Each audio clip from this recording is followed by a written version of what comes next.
પદ મળી જાય એટલે આપણે હદ વટાવી દઈએ છીએ અને એમાંય આપણી જીભને તો હાડકા નથી હોતા એટલે ક્યાં અને કેટલું બોલવું એ આપણને ખબર નથી પડતી અને ગમે ત્યાં ગમે તેવો બફાટ કરી દઈએ છીએ। આપણી જીભને આપણે ક્યારેય કાબૂમાં રાખી નથી શકતા એટલે જ તો આપણે ગમે ત્યાં ગમે તેવો બફાટ કરીએ છીએ અને લોકો વિફરે છે। ત્યારે કોણે શું બફાટ કર્યો અને કોણ વિફર્યા આવો વિગતે ચર્ચા કરીએ।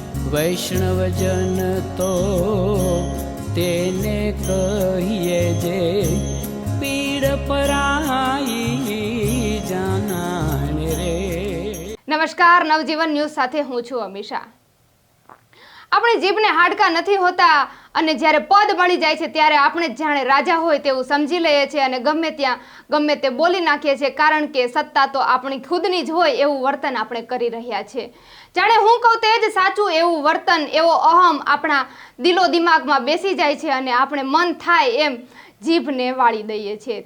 પછી આપણે નથી જોતા કે આપણે સમાજને છૂટો કરી રહ્યા છીએ, સમાજ આપણા ઉપર વિફરશે, સમાજમાં રોષની લાગણી જોવા મળશે, આપણે ગમે તેવો બફાટ કરી દઈએ છીએ। ત્યારે સમાજવાદી પાર્ટીના નેતા અને રાજ્યસભાના સાંસદ રામલાલ સુમને પોતાના વક્તવ્યમાં રાણા સાંગા ઉપર વિવાદિત ટિપ્પણી કરી હતી। આ વિવાદિત ટિપ્પણીને લઈને પૂરો ક્ષત્રિય સમાજ રોષે ભરાયો હતો, સાથે સાથે હિન્દુ સનાતન સંગઠનના લોકો પણ રોષે ભરાયા હતા અને ઠેર ઠેર રોષની લાગણી જોવા મળી રહી હતી।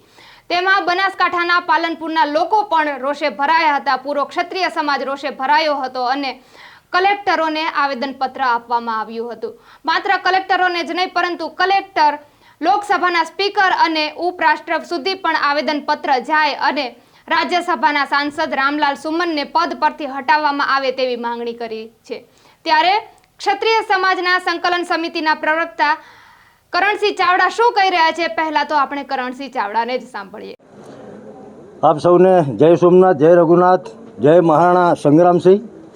આજે અમે ગુજરાત રાજ્ય રાજપૂત સંકલન સમિતિના અમારા પ્રમુખ માન્ય સામંતસિંહજીના નેજા હેઠળ સમગ્ર બનાસકાંઠાના રાષ્ટ્રપ્રેમી સંસ્થાઓ અને દેશભક્તિમાં માનતી તમામ સંસ્થાઓ અને ક્ષત્રિય સમાજની પણ સંસ્થાઓના સંયુક્ત ઉપક્રમે માન્ય કલેક્ટર શ્રી બનાસકાંઠાના માધ્યમથી લોકશાહીના મંદિર સમા રાજ્યસભાના ઉપલા ગૃહના માન્ય સ્પીકર શ્રી અને ઉપરાષ્ટ્રપતિ શ્રી ધનખડ સાહેબને એક આવેદનપત્ર પાઠવ્યું છે। એ આવેદનપત્રમાં અમે એવી લાગણી વ્યક્ત કરી છે કે રામલાલજી સુમન કે જેઓ સમાજવાદી પાર્ટીના રાજ્યસભાના સાંસદ છે, એમના તરફથી આ દેશના મહાન સપૂત, મહાન લડવૈયા, મહાન યોદ્ધા, જેમને દેશ માટે, દેશની આન બાન શાન, બેન બેટી અને સનાતન ધર્મની રક્ષા માટે જે યુદ્ધ આરંભ્યું, એવું કહેવાય છે કે એમની 28 વર્ષની ઉંમર હતી ને 80 ઘા હતા, એક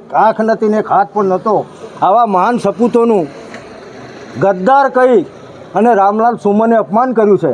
તો અમારી કલેક્ટર મારફતે એવી અમારી માગણી છે લોકસભાના માન્ય સ્પીકરને કે એમનું જે સદસ્ય પદ છે રાજ્યસભાના સભ્ય તરીકેનું, એને તાત્કાલિક રીતે એમને બરતરફ કરવામાં આવે, એમની સદસ્યતા રદ કરવામાં આવે અને કેન્દ્ર સરકાર બંને ગૃહોમાં એવો કાયદો કરે કે કોઈ પણ વ્યક્તિ કોઈ ધર્મ વિરુદ્ધ, કોઈ જાતિ વિરુદ્ધ કે દેશના વિરુદ્ધમાં કંઈ બોલે તો એના ઉપર કેસ દાખલ થાય, એની ચોક્કસ કલમો નિર્ધારિત કરવામાં આવે। અને આ બાબતે 3 મહિના પહેલાં અમે કેન્દ્રના માન્ય મંત્રી શ્રી અર્જુનજી મેઘવાલ કે જેઓ કાનૂન મંત્રી પણ છે, એમને અમે આવું એક લાગણીનો ભર્યો પત્ર પણ પહોંચાડ્યો છે।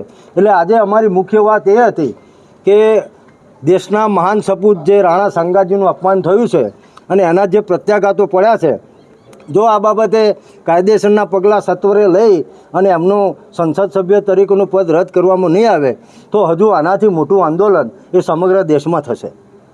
તો આ હતા ક્ષત્રિય સમાજના સંકલન સમિતિના પ્રવક્તા કરણસિંહ ચાવડા। કરણસિંહ ચાવડાએ રામલાલ સુમને પદ ઉપરથી હટાવવાની માંગણી કરી છે। થોડાક દિવસ પહેલા જ નીતિન ગડકરીએ પણ કહ્યું હતું કે પ્રજા ક્યારેય જાતિવાદ ઊભો નથી કરી રહી, પ્રજા ક્યારેય નાત જાત કે સમાજને નથી વિખરતી, પરંતુ રાજનેતાઓ જ ખોટી ખોટી ટિપ્પણી કરીને પ્રજાને છંછેડે છે। આ વાક્યને સાર્થક કર્યું છે રાજ્યસભાના સાંસદ રામલાલ સુમને। રામલાલ સુમન અંગે તમારું શું કહેવું છે? સવાલો અમે તમારા ઉપર છોડીએ છીએ, તમારા પ્રતિભાવો જરૂરથી કમેન્ટ કરજો। ત્યાં સુધી અમને આપો રજા, ફરી મળીશું નવી સ્ટોરી અને નવા અહેવાલો સાથે। તમે નવજીવન ન્યૂઝ ચેનલ સાથે જોડાયેલા રહો, તેને લાઈક કરો, શેર કરો અને સબસ્ક્રાઇબ કરવાનું ભૂલતા નહીં। વૈષ્ણવજન તો તેને કહીએ જે પીડ પરા